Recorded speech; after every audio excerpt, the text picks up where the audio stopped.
checked and verified by ABS-CBN Internal Audit, ang pangalang babanggitin ay ang nakakuha ng ikatlong pwesto sa ating huling tapatan. Siya ay makakatanggap ng Learning and Home Showcase at 100,000 pesos in cash. With an average score of 96.5%.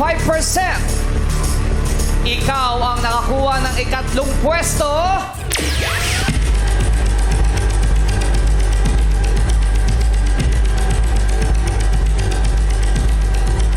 Aliyah Kihoy! Congratulations!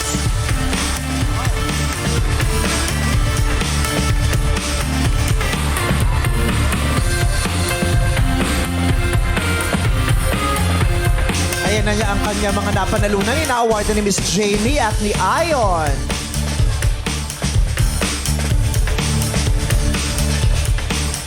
Again, congratulations, Aliyah Kihoy ng Kawit, Cavite.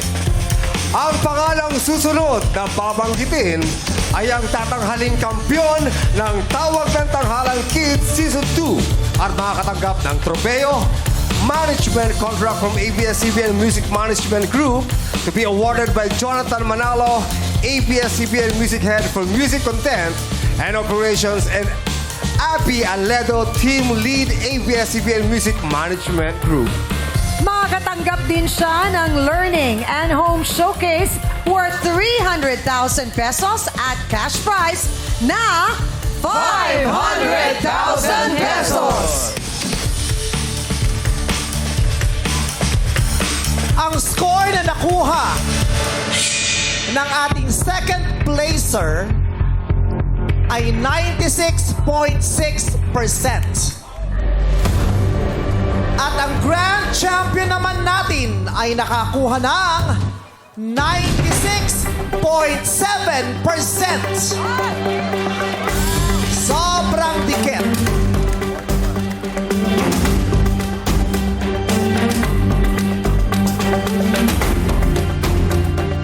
Ang second placer natin ay si...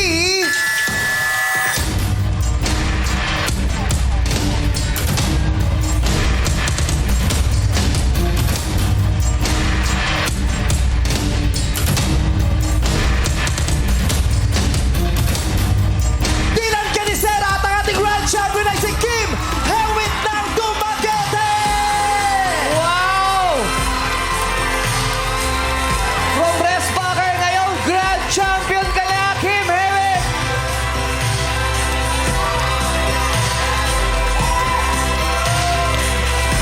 To award the check, we have Mr. Gary Valenciano.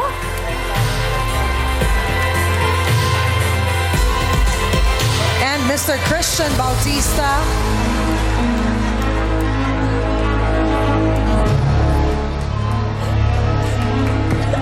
Ito, fun fact. Alam niyo ba na ang kinanta din ng kauna-unahan nating TNT Kids Grand Champion ay I Don't Wanna Miss a Thing. Si John Clyde, pareho sila ng kinanta. Congratulations! Congratulations! Hewitt ng Dumaguete!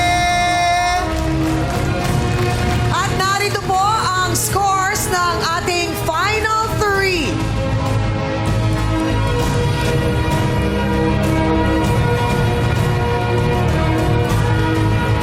May we also ask Ms. Rosel Nava and Ion to give our award for our second placer na si Dylan.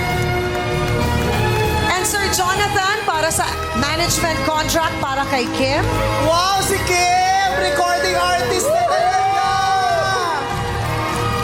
Siya na ang magre-revive ng Boom Panes at Karakara. Saan niya pala papasa? Yun yung unang project First niya. single niya, Whoop Skill. Congratulations, Kim! Ang dami niyang napadaluhan.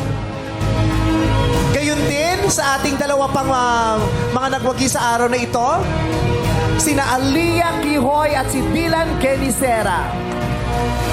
At pinabati natin lahat ng mga batang nangarap para sa kanilang mga sarili at para sa kanilang mga pamilya na nagpakita ng husay dito sa Tawag ng Tanghalan Kids Edition.